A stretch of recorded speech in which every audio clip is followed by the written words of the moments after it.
Hello everyone, welcome back to my new vlog. ಎಲ್ಲರೂ ಹೇಗಿದ್ದೀರಾ? I hope ನೀವೆಲ್ಲರೂ ತುಂಬಾ ಚೆನ್ನಾಗಿದ್ದೀರಾ ಅಂತ ಹೇಳಿ ಭಾವಿಸ್ತಾ ಇದ್ದೀನಿ. ಇವತ್ತು ಬೆಳಗ್ಗೆಯಿಂದನೇ ವ್ಲಾಗ್ನ ಶುರು ಮಾಡ್ಕೋತಾ ಇದ್ದೀನಿ. ಸಂಜೆ ಮೇಲೆ ನಂದೀಶರು ಕುರಿ ತರೋದಕ್ಕೆ ಅಮೀನ್ಗಾಡ್ಗೆ ಹೋಗ್ತಾ ಇದ್ದಾರೆ. ಹಾಗಾಗಿ ಚಿಕ್ಕ ಪುಟ್ಟ ಪ್ರಿಪ್ರೇಷನ್ ಮಾಡ್ಕೋತಾ ಇದ್ದಾರೆ. ಅದಕ್ಕೆ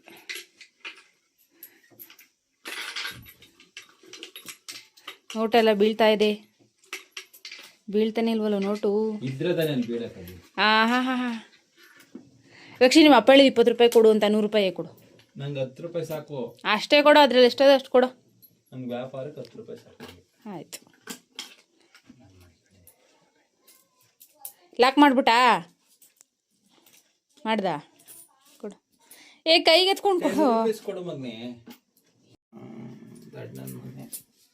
ಅಯ್ಯೋ ಅಯ್ಯೋ ಅಯ್ಯೋ, ಜಾಸ್ತಿ ಕೊಡೋಕೋಯ್ತೀವಲ್ಲ ಅದಕ್ಕೆ ಕಂಡ್ರಿ ನಿಂಗೆ. ಜಾಸ್ತಿ ಎಲ್ಲ ಕಣಮ್ಮ, ಅಲ್ಲಿ 10 ರೂಪಾಯಿನೇ ವ್ಯಾಪಾರ. ನಿಂಗೆ ಹೇಳ್ತಾರೆ ಹೋಸರಿ ಹತ್ರ 10 ರೂಪಾಯಿ ಇಸ್ಕೊಂಡಾಗ ಯಾರಿಗೂ ಕೊಟ್ಬಿಡ್ತೀವಿ, ಈಗ ಬೇರೆ ಹತ್ರ 100 ರೂಪಾಯಿ ಇಸ್ಕೊಂಡೆ ವ್ಯಾಪಾರ ಕೆಡ್ತು ಅಂತ ನನಗೆ ಹೇಳಿ. ಅರ್ಥ ಆಯ್ತಾ? ಆಯ್ತಾಯ್ತು. ಈಗ ನಿನ್ನ ಮಗನಿಂದ ಕೊಟ್ಟರೆ ಸರಿ ಹೋಯ್ತದಾ? ಸರಿ ಹೋಯ್ತು. ಅವನೇ ಬರ್ತಾನಲ್ಲ, ಅವನು ಕರ್ಕೊಂಡು ಹೊಂಟೈತೀರಾ? ಕರ್ಕೊಂಡು ಹೋಗ್ಬಿಡಪ್ಪ. ಆಯ್ತು. ಅದಕ್ಕೆ ಕೊಬ್ಬು ಜಾಸ್ತಿ ಆಗಿರೋದು ಜನಗಳಿಗೆ ಅಲ್ವಾ ಸರ್? ಕೊಬ್ಬು ಜಾಸ್ತಿ ಕಂಡ್ರಿ ನಿನ್ನ ಮಗನಿಗೆ, ಅದಕ್ಕೆ ಅಲ್ವೇನೋ? ಮಾಧು, ಹೋಗಿ ಸ್ನಾನ ಮಾಡ್ಕೊಂಡು ಪೂಜೆ ಮಾಡೋಕೆ ಹೋಗಿ. ತಿಂಡಿಗೆ ಬಂದು ಚಪಾತಿ ಮತ್ತು ಬೀಟ್ರೂಟ್ ಸಾಗುನ ಮಾಡಿದ್ದೆ. ತುಂಬಾ ಚೆನ್ನಾಗಾಗಿತ್ತು ಪಲ್ಯ ಅಂತನೂ. ಅಂದರೆ ಸಾಗು ತುರ್ದಿ ಮಾಡೋದಕ್ಕಿಂತ ಒಂದ್ಸರಿ ಸಾಗು ಮಾಡಿ ತುಂಬ ಚೆನ್ನಾಗಿರುತ್ತೆ. ರಕ್ಷಿಗೆ ಇವತ್ತು ಯೂನಿಫಾರ್ಮ್ ಹಾಕ್ಕೊಂಡು ಬರೋದಕ್ಕೆ ಹೇಳಿದರು. ಇಡೀ ಸ್ಕೂಲ್ ಮಕ್ಳಿಗೆ ಎಲ್ಲರಿಗೂ ಯೂನಿಫಾರ್ಮ್ ಚೇಂಜ್ ಆಗಿರೋದ್ರಿಂದ ಎಲ್ಲ ಮಕ್ಕಳು ಸ್ಟಿಚಿಂಗ್ ಆಗೋವರೆಗೂ ಹಾಕೊಂಬರ್ಬೇಡಿ, ಸ್ಟಿಚಿಂಗ್ ಆದಮೇಲೆ ಹಾಕೊಂಬನ್ನಿ ಅಂತ ಹೇಳಿದರು. ಹಾಗಾಗಿ ರಕ್ಷಿ ಸ್ಕೂಲು ಶುರುವಾಗಿ 1.5-2 ತಿಂಗಳು ಆದಮೇಲೆ ಇವಾಗ ಯೂನಿಫಾರ್ಮ್ ಹಾಕ್ಕೊಂಡು ಹೋಗ್ತಾ ಇದ್ದಾನೆ. ನನಗೆ ಸಿಕ್ಕಾಬಟ್ಟೆ ಖುಷಿ. ಈ ಥರ ಅಪ್ಪ ಮಕ್ಕಳು ಸಾಕು ಕೊಡೋದು, ಯೂನಿಫಾರ್ಮ್ ಹಾಕ್ಕೊಡೋದು, ಟೈ ಹಾಕ್ಕೊಡೋದು, ಇದೆಲ್ಲ ಸಿಕ್ಕಾಬಟ್ಟೆ ಇಷ್ಟ. ನಾವಂತೂ ನಮ್ಮ ಮಾಮನ ಮನೇಲಿ ಬೆಳೆದಿದ್ದು. ಈ ಥರ ಎಲ್ಲ ನಮ್ಗೆ ಅದೃಷ್ಟ ಇರಲಿಲ್ಲ. ನಾನು ಅದನ್ನೇ ಹೇಳ್ತಾ ಇದ್ದೆ ರಕ್ಷಿಗೆ, ನೀನು ತುಂಬ ಲಕ್ಕಿ ಕಣೋ, ಈ ಥರ ಎಲ್ಲ ನಿನಗೆ ಅದೃಷ್ಟ ಇದೆ, ನಮಗಿರಲಿಲ್ಲ ಅಂತ ಹೇಳ್ಬಿಟ್ಟು. ನನ್ನ ಮಗ ಅಲ್ವಾ, ನನಗೂ ಒಂಥರ ಖುಷಿ ಆ ಥರ ಎಲ್ಲ ಇರೋದನ್ನು ನೋಡಿದ್ರೆ. ಕೊನೆಗೂ ಜಗಳ ಮಾಡಿ ಕುಸ್ತಿ ಮಾಡಿ ಯೂನಿಫಾರ್ಮ್ ಹಾಕಬಿಟ್ಟಲ್ಲ. ನಡಿಯಪ್ಪ ಕಂದ, ನಡಿಯೋ. ಕುತ್ಕೊಬಿಡ್ತು ನಡಿ. ಈಗ ನೋಡಲ್ಲ ಕನ್ನಡಿ ನೋಡಿ, ಈಗ ಏನು ಕಾಣ್ತದೆ? ನೀನು ಹೆಂಗೆ ಬೈದ್ರಿ? ಗುಲ್ಜಾರ್ಕ ಅಂತಾರ ಕಾಣ್ತಾ ಇದೆಯಾ? ನಡಿಯಪ್ಪ, ಬ್ಯಾಗ್ ಎತ್ಕೋ, ಶೂ ಹಾಕೋ, ಎತ್ಕೋ, ನಡಿ. Right. First day uniform first day ಹಾಕೊಂಡು ಹೋಗ್ಬೇಕಾಯ್ತು. ರಕ್ಷಿ ಇವಾಗ ಹಾಕೊಂಡಾಯ್ತು. ಇವತ್ತೇ ಫಸ್ಟ್ ಡೇ ಯೂನಿಫಾರ್ಮ್. ಯೂನಿಫಾರ್ಮಿಗೆ ಫಸ್ಟ್ ಡೇ, ಸ್ಕೂಲ್ಗಲ್ಲ. ಯೂನಿಫಾರ್ಮ್ ಅಂತ ಹೇಳು.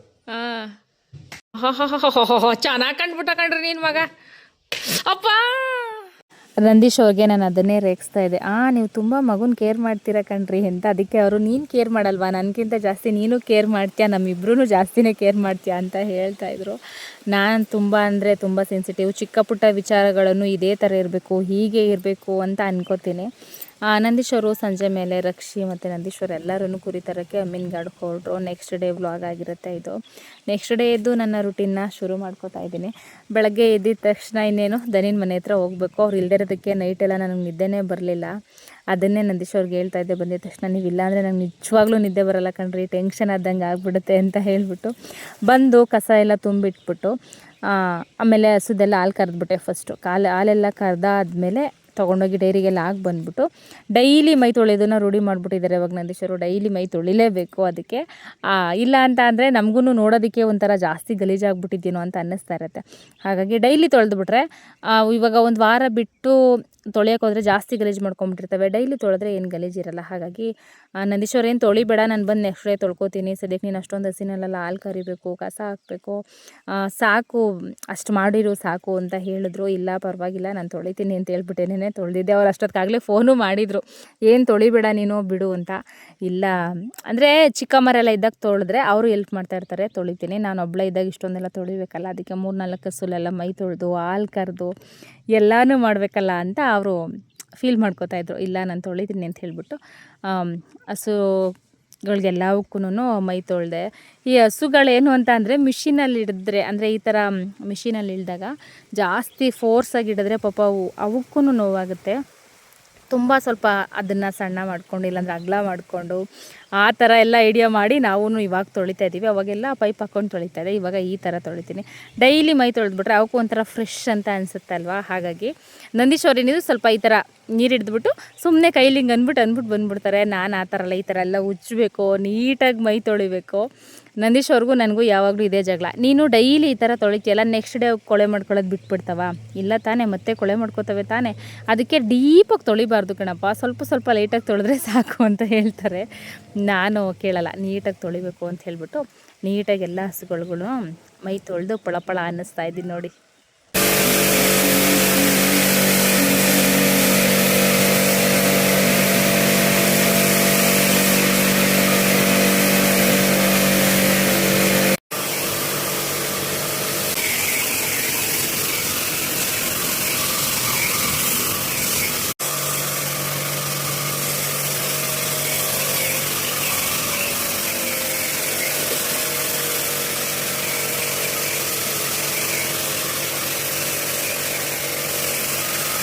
ಹಸುಗಳಿಗೆಲ್ಲ ಮೈ ತೊಳೆದು ಅದನ್ನೆಲ್ಲದನ್ನು ಆಚೆ ಕಟ್ಟಾಕ್ತೆ, ಕಸ ಎಲ್ಲ ಹಾಕಿದ್ದಾಯಿತು. ಇವಾಗ ಈ ಥರ ಇರೋ ದನಿನ ಮನೆನ ಯಾವ ಥರ ಕ್ಲೀನ್ ಮಾಡ್ತೀನಿ ನೋಡಿ. ಅಂದರೆ ಗೊಂತೆಲ್ಲ ಡೈಲಿ ಕ್ಲೀನ್ ಮಾಡ್ಕೊಬಿಡ್ತೀನಿ ನಾನು. ಮಿಷಿನಲ್ಲಿ ಹುಲ್ಲನ್ನ ಕಟ್ ಮಾಡಿ ಹಾಕೋದ್ರಿಂದ ಈಗ ಚಿಕ್ಕ ಪುಟ್ಟ ಈ ಥರ ಗಲೀಜಿರುತ್ತೆ ಅಷ್ಟೇ. ಅಂದರೆ ಸ್ವಲ್ಪ ಹುಲ್ಲನ್ನ ಬಿಟ್ಟಿರುತ್ತೆ, ಗಲೀಜೇನಿರೋದಿಲ್ಲ. ಅದನ್ನು ನೀಟಾಗಿ ಎಲ್ಲ ಗುಡಿಸಿ ಕ್ಲೀನಾಗಿ ಎತ್ತಾಕ್ಬಿಡ್ತೀನಿ. ಕರು ಒಂದು ಒಳಗಡೆ ಕಟ್ಟಾಕ್ತೀವಲ್ವ, ಅದು ಸ್ವಲ್ಪ ಬಾಡೋಗಿದ್ರೆ ಗಲೀಜಾಗಿದ್ದರೆ ಕರುನೂ ತಿನ್ನಲ್ಲ. ಹಾಗಾಗಿ ಅದನ್ನೆಲ್ಲ ನೀಟಾಗಿ ಗುಡಿಸಿ ಎತ್ತಾಕ್ಬಿಟ್ಟು ಗೊಂತನ್ನು ನೀಟಾಗಿ ಕ್ಲೀನ್ ಮಾಡಿಬಿಡ್ತೀವಿ. ಹುಲ್ಲನ್ನ ಕತ್ತರಿಸಿ ಹಾಕ್ತೇನೆ, ಹಂಗೆ ಬಿಟ್ಟರೆ ಏನು ಮಾಡ್ತವೆ ಅಂದರೆ ಕಡ್ಡಿಗಳನ್ನೆಲ್ಲ ಬಿಟ್ಬಿಡುತ್ತೆ, ವೇಸ್ಟ್ ಆಗುತ್ತೆ ಅಂಥೇಳಿ ಡೈಲಿ ಎಷ್ಟೇ ಹಿಂಸೆ ಆದರೂ ಪರವಾಗಿಲ್ಲ ಅಂತ ಹುಲ್ಲನ್ನ ಕಟ್ ಮಾಡೇ ಹಾಕೋದು.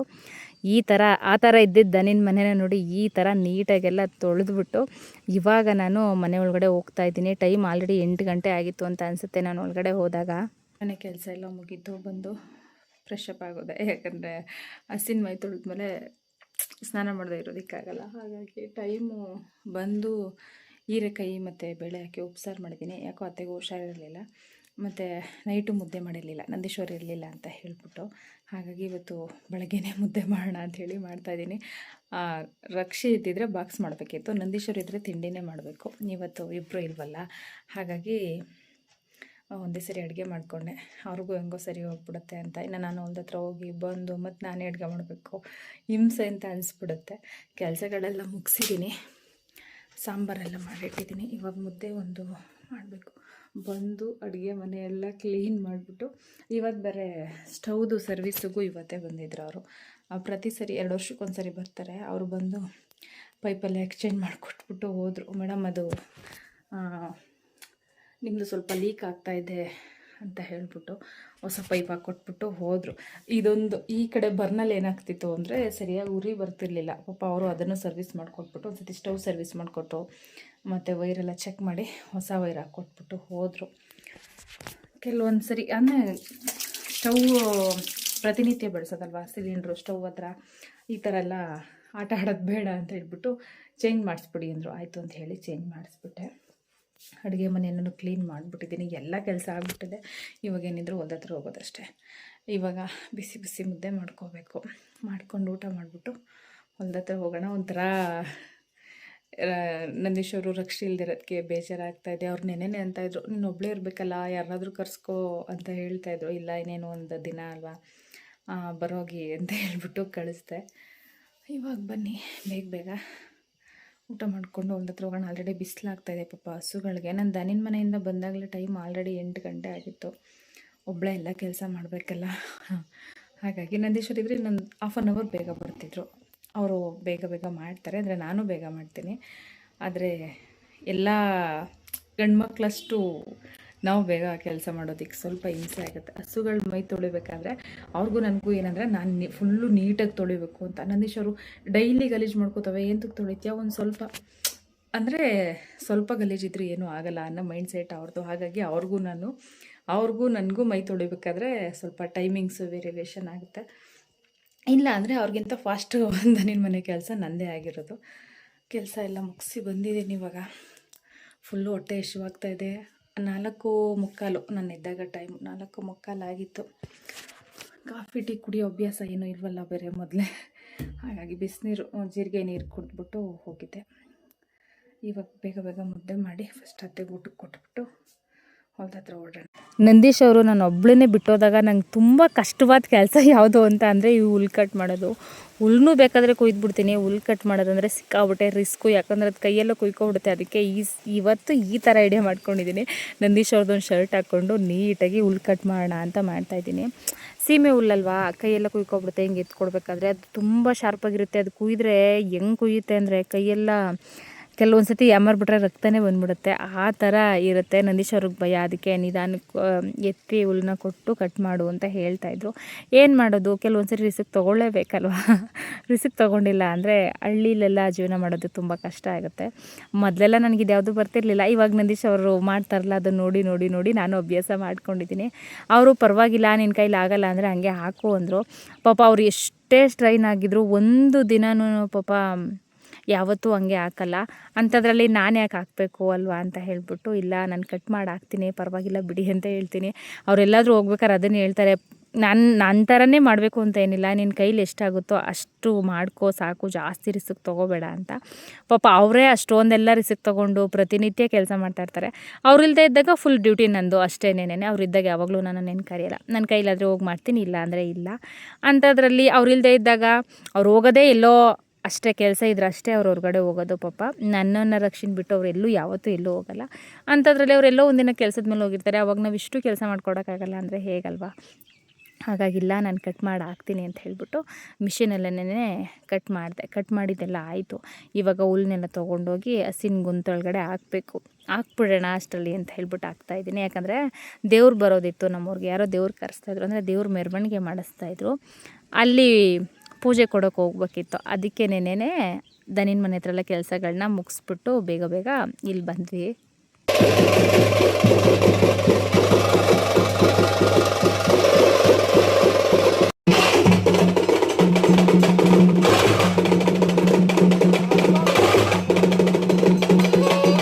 ನೋಡಿ, ದೇವ್ರ ಮೆರವಣಿಗೆ ಅಂತೂ ತುಂಬ ಚೆನ್ನಾಗಿ ಮಾಡಿಸಿದ್ರು.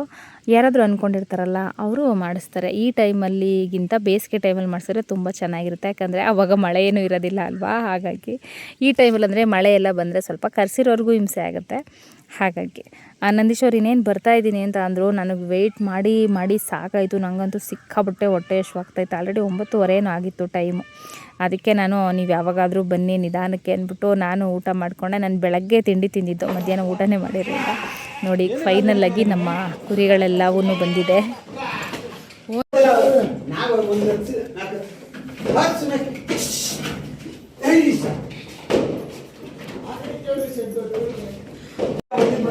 ಕಾಲು ಸಿಗಾಕೊಂಡ್ಬಿಟ್ಟು ಚಿಕ್ಕ ಕಾಲಿರ್ತವೆ.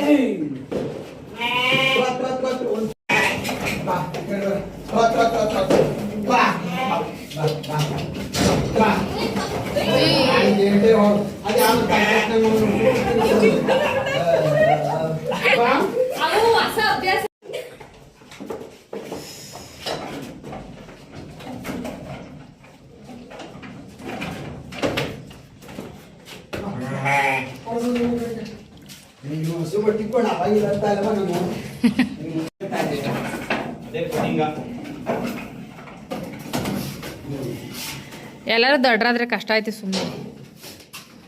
ಈ ಕುರಿದು ಫುಲ್ಲು ಡೀಟೇಲ್ ಬೇಕು ಅಂತ ಅಂದರೆ ನನಗೆ ಕಮೆಂಟ್ ಮಾಡಿ ತಿಳಿಸಿ. ನಾನು ನಿಮಗೆ ನೆಕ್ಸ್ಟ್ ವ್ಲಾಗಲ್ಲಿ ಇದ್ರ ಬಗ್ಗೆ ಎಲ್ಲ ಡೀಟೇಲಿಂಗಾಗಿ ಹೇಳ್ತೀವಿ. ಎಷ್ಟಕ್ಕೆ ತಂದ್ವಿ ಏನು ಅಂತ ಎಲ್ಲನೂ ಹೇಳ್ಬಿಟ್ಟು ಈ ವ್ಲಾಗ್ನ ಇಲ್ಲಿಗೆ ಎಂಡ್ ಮಾಡ್ತೀನಿ.